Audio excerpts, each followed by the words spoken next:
Do you ever sit down to make music, come up with an amazing loop, only to find yourself hours later still tweaking the same 8 bars? You're not alone. So today I'm going to show you 3 weird, but super effective habits to help you finish more tracks fast. Sound good? Let's get to it. So habit 1, steal like an artist. We are going to bring in a song into Ableton Live, and then we're going to steal its arrangement and use it on other tracks. Let me show you how. Before we drag anything in, we just need to ensure one thing is turned on in our settings. So go Command, comma, or Control, comma on Windows, chord warp and launch, and ensure auto warp long samples is on. This will ensure our song is in time with our project tempo, help us align all the beats and bars that we will need in a second. So I have a song here, and I'm just going to drag it onto a new audio track, make sure it's right at the start. It has now been imported, and all you need to do is listen through and create markers. So for example, I can click here, I go up to set, I can put in a new marker. I can right click on the marker or press Command R to rename, call this intro. You can also go up to key and key map this set and delete. I'm going to put it to 0.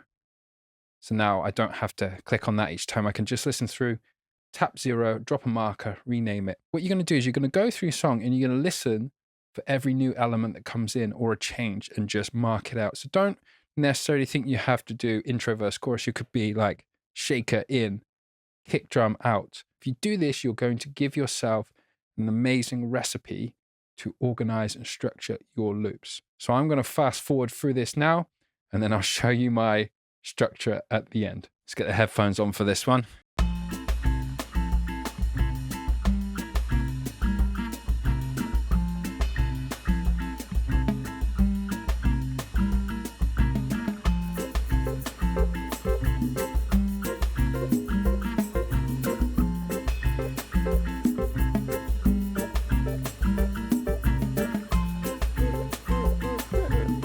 There we go. That was super quick.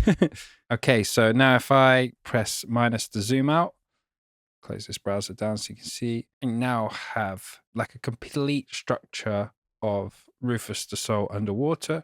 But then the magic happens when I go, bye bye Rufus. Now this is nothing to do with Rufus the Soul Underwater. This is an amazing map. Now that's great, but how do we get a song in there? One thing we can do is we can go up to File and we can go Save Live Set as template. Then templates, I'm just going to rename this.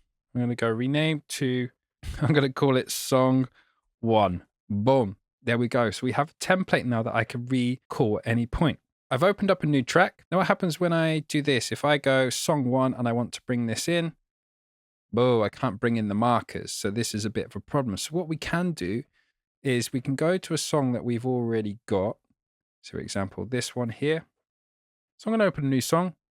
Got a few ideas, no idea what to do with it. It's not finished. What I'm going to do is I'm just going to click on all the tracks here, and I'm going to click and I'm going to drag everything that I've got highlighted into my user library here.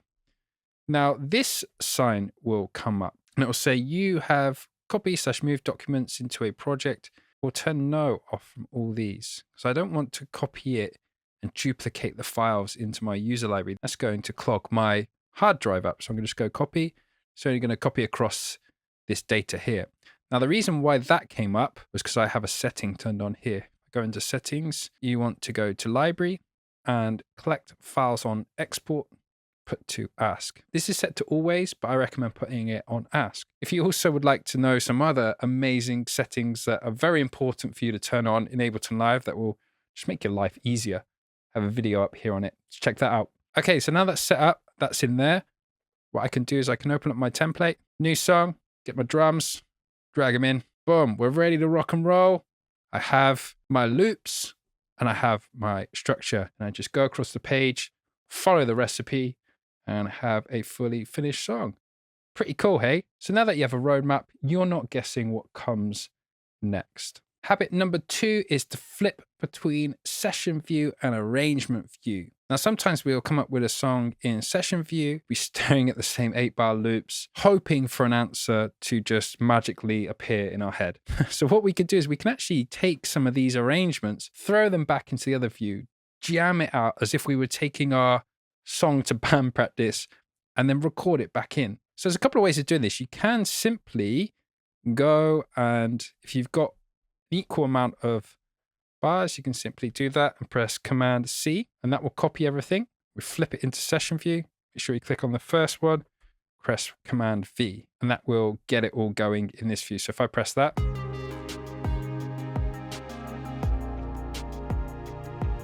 cool. Now, when you flip back, remember it mutes this view, so you have to press this little dial up here. Now, one of the problems with copy pasting is if I have like this here, and say like I just want that just to happen at that 1 bar point there. I don't want it to happen for the rest of the silence. Also, I've got a bit of a silence here, and I want that to be embedded in the loop. I don't want this clip here to loop round for that amount, which if I copied it, that's what would happen. So what I can do is I can highlight the time I would like. What's highlighted is what I would like to be looped.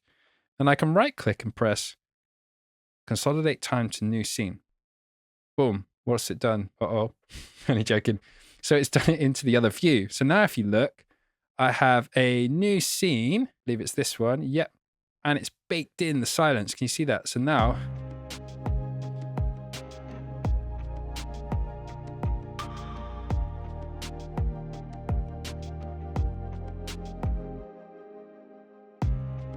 cool. So now I have a new scene. Then I can go maybe grab this scene here. Let's do this one. Consolidate time to new scene. Boom. It's done that. So now I've got 3 scenes. Now that this is in session view, we can now jam that arrangement and record it back into arrangement view, hopefully sparking some new ideas. So what we need to do is we need to make sure we double click the stop button. We've got this loop dial on like this. You need to turn that off and then just press this stop button. Just resets everything. Then we press the arrangement record and launch our first scene.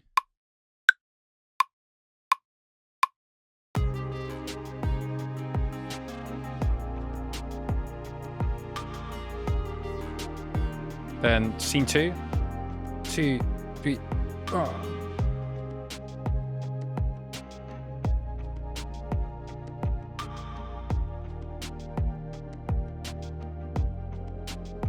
And we could do it again. Nice, I like that stop. Forgot about that.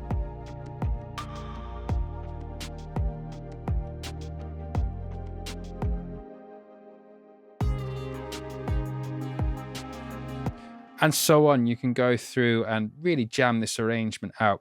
Maybe get your push 3 out.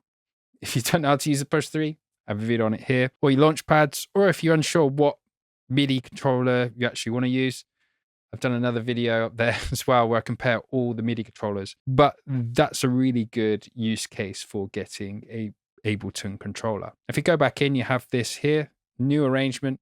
Remember to unmute it. Click on this little dial here and you have your arrangement. Now, if you wanted to be super weird, you could combine habit 1 and 2. So now you've got this arrangement, do the exact same thing, copy all the tracks, put it down here, open up your template, and then see if it aligns with your template. Don't know, might be weird, might be cool.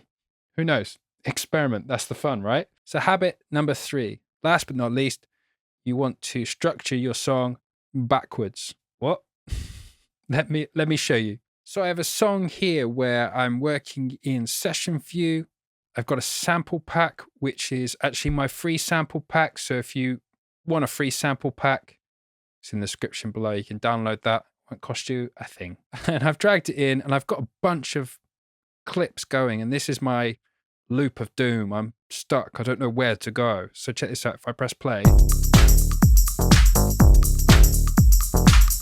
And what's happening there is sonically, it's quite full. The arrangement's quite full. I've exhausted all my ideas. My default thinking is, what more can I add? Creatively, I've got nothing to add. My cup is full. And sonically, my cup is full. So that's where we just sit listening to it, hoping for a magic answer to appear. What we can do is we can actually work backwards and take stuff away. How we do this is we're going to count how many tracks you got. So 1, 2, 3, 4, 5. That might be different for you. And then we're going to create 5 scenes. You do this by clicking on the scene and then duplicate it until you have the same amount of scenes as tracks. So 5 scenes. It's very helpful. It's numbered down here, so you don't have to count too much. So now we have 5 scenes.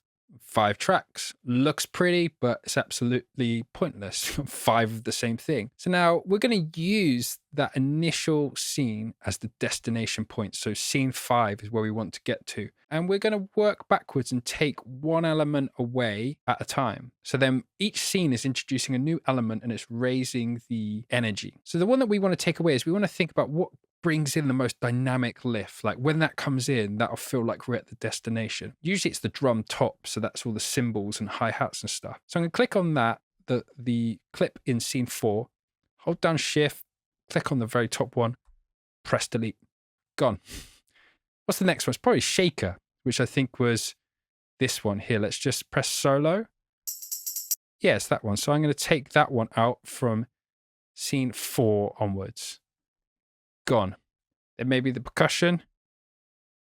Gone. Then maybe start with just the bass. Boom. I have an arrangement. Now, if I work down the list, I have things being introduced and I've created basically a conversation. So let's go. And then when I was ready, I could go to the kick. Nice. And when I'm ready, I go to the percussion.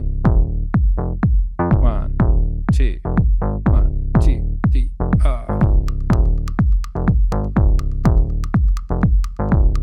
Turn the kick off. 2. Hey. Turn the kick off again. Here we go. Awesome. Obviously, I'm fast forwarding through it because you don't want to listen to me jam here all day long. Now you can combine this with the last suggestion, which is now you can record that into arrangement view. And if you want to be super weird, you could then combine that with habit 1, which is then you could pull that up against a template and further adjust it. So you can combine all 3 of these. Now I'm interested in what habits and techniques you have for turning your loops into full tracks. If you have any other suggestions other than these slightly weird arrangement techniques, pop them in the comments below. Would love to hear how you turn your loops into fully arranged tracks. Hope this helped. See you in the next one. Bye for now.